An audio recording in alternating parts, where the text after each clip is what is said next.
December 22nd, 2020. I want to talk about the Quad Alliance. What's that? And I want to talk about some recent developments about what the US is trying to do to keep it kind of stitched together. And it comes from this RT article right here. Trump presents Legion of Merit to Indian PM Modi, Japan's Abe, and Australia's Morrison in nod to anti-China Quad Alliance. And that's just basically a US-led anti-Chinese coalition comprised of also Australia, Japan, and India, essentially. And what this is all a part of is this is not from the award ceremony. This is actually it down here. But what this is part of is a decades-long containment policy the US has had versus China. And many decades ago, they tried to create like an Asian NATO to contain China just the way NATO is designed to contain Russia. And that never worked. It never materialized. It was a total failure. So now they have things like this Quad Alliance. And if you look on the map, the Asian version of NATO was right in the middle of Asia, all around China. That didn't work. So now you've got the Quad where it's India all the way over here, Australia way down there, and Japan, right at the edge of East Asia, basically. And then the United States, that's not even an Asian country at all. And so you can see how the US effort to contain China keeps getting pushed further and further out away from China. It doesn't seem like a very effective strategy. It doesn't seem like it's working. And another component of the Quad Alliance is the fact that all of these countries here, they're needlessly sabotaging their ties with China, and each and every one of them economically depends quite a bit on China. So they're needlessly sabotaging those ties and ruining their economies just to score points with the US. And what does the US give them in return? And the answer is metals, metals that are meaningless, useless.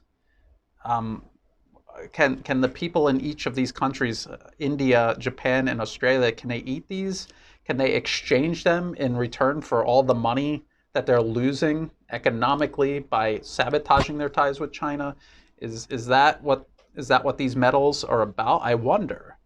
And what I think these metals are is a perfect symbol for the US, its foreign policy, and these countries going along with it. It's basically a very small group of people, and then for the award ceremony, just 3 people who are benefiting from serving this US agenda, and everyone else is left to suffer and pick up the slack.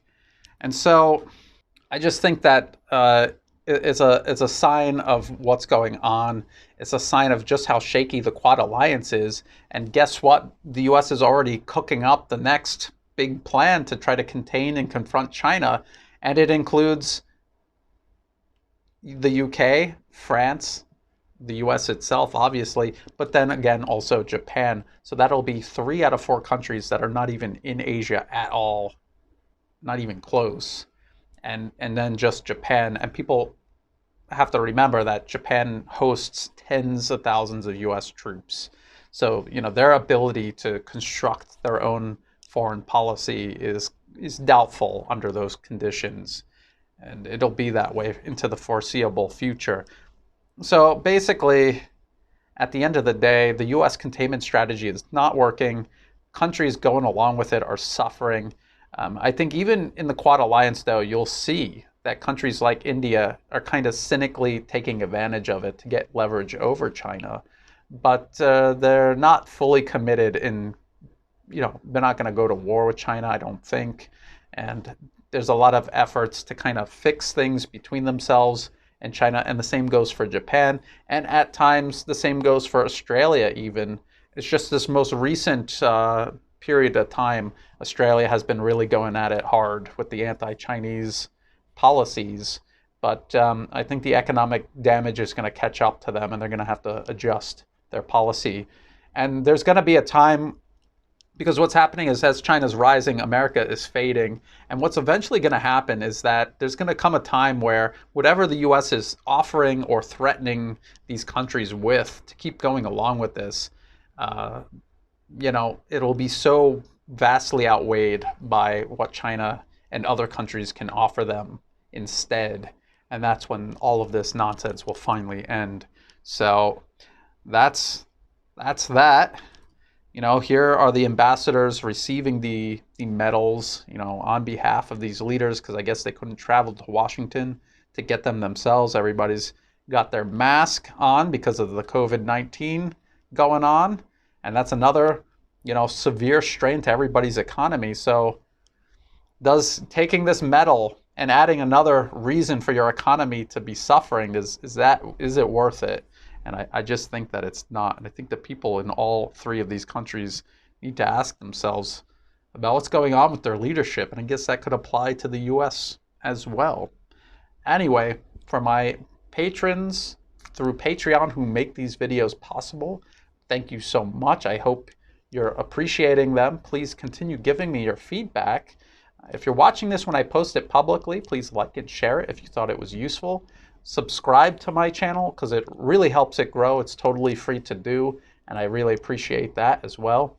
Check the video description for the link to this article, and also for ways you can help support my work, like becoming a Patreon patron. I would love for you to join the community. Not only do you help support my work monthly, but you also get extra content and benefits in return. And we also get to have a discussion about this work day to day. And as always, to everyone who's helping in every way, even if you're just liking and sharing my videos, thank you so much, and thank you for watching.